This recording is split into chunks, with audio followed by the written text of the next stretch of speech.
કાશ્મીરથી ભાવનગરનું એક દંપતી હેમખેમ પરત ફર્યું છે। આતંકી હુમલાને તેમણે નજરે જોયું છે। દંપતીએ ત્યાંની પરિસ્થિતિ વર્ણવી હતી અને તેમણે કહ્યું કે યતીશ પરમાર અને સ્મિત પરમાર ઉપર જ્યારે ગોળીબારી થઈ રહી હતી તમારી નજર સામે જ ફાયરિંગ કરવામાં આવ્યું હતું। યતીશ અને સ્મિત સાથે રાઠોડ દંપતી સહિત 7 લોકો ગયા હતા। 22 એપ્રિલે સ્થળ ઉપર આનંદ કરી રહ્યા હતા ત્યારે જ ફાયરિંગની ઘટના બની હતી। બ્લેક જેકેટ કુર્તા પહેરીને હાથમાં ગન લઈને 3 આતંકી આવ્યા। અંધાધૂંધ ગોળીબાર કરવા લાગ્યા। અમે પહાડોમાં કાદવની વચ્ચે લસરતા જીવ બચાવીને ભાગી ગયા હતા અને આ દંપતીએ આખી આપવીતી વર્ણવી હતી। અમારા લગભગ 2 થી 3 ફોટા પાડ્યા ને ઈ લોકો અમારથી થોડાક આગળ એના ફોટા પાડવા, છોકરાઓ એના ફોટા પાડવા અમારથી થોડાક આગળ ગયા એટલે એક અવાજ આવ્યો, પેલો બોમ્બ ફૂટ્યો એટલે અમને એમ કે અહીંયા કેમ પ્રસંગ જેવા બોમ્બ ફૂટે। અમે જોયું તે બીજો આવ્યો અને ત્રીજો આવ્યો એટલે બધા માણસો અવાજ કરીને ફટાફટી દોડવા જ મળ્યા।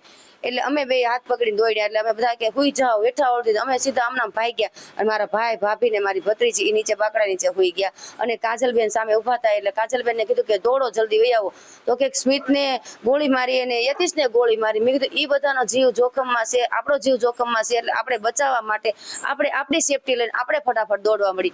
એમ કરીને અમે ફટાફટ નીચે ઉતર્યા એટલે નીચે ખીણમાંથી ઉતર્યા છે એ અમને ભગવાને નવું જીવન આપ્યું એવું જીવન જીવીને અમે નીચે ઉતર્યા એટલે અમે સીધા અમારા હારે એક ગોવિંદભાઈ વિનુભાઈ કરીને ડાભી હતા એના હાથે અમારે હારવાર જ ઉતાર્યા। એને પણ અહીંયા ગોળી વાગી હતી, અમારે હાથ પકડીને અમે નીચે ઉતાર્યા। 5 મિનિટ જેવું અમે પહોંચ્યા છું ને તો ઓચિતાનો ફાયરિંગનો અવાજ આવવા મળ્યો અને અમે 7 જણાનું ગ્રુપ હતું એ લગભગ 10 થી 15 ફૂટ જેટલા આઘા હતા અમે બધા।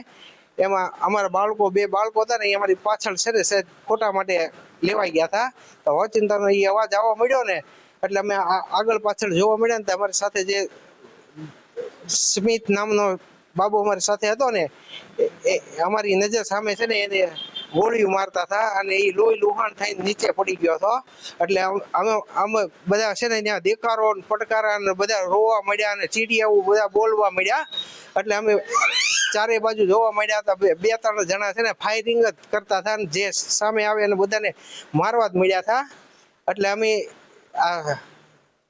યતીનભાઈ અમારી પાછળ ઉભા હતા એને અમે નજર ફેરવીને તો અમે સેફ હતા અને અમે પાછળ જોયું તો એને લોહી લૂસાણ થઈ ગયા હતા એટલે અમારા દેકારા પટકારા થયા ને એટલે અમે બધા અમારો જીવ બચાવીને નીચે બધા ભાગવા જ્યારે પરિસ્થિતિ પ્રમાણે અમે નીચે બધા ભાગવા મળ્યા।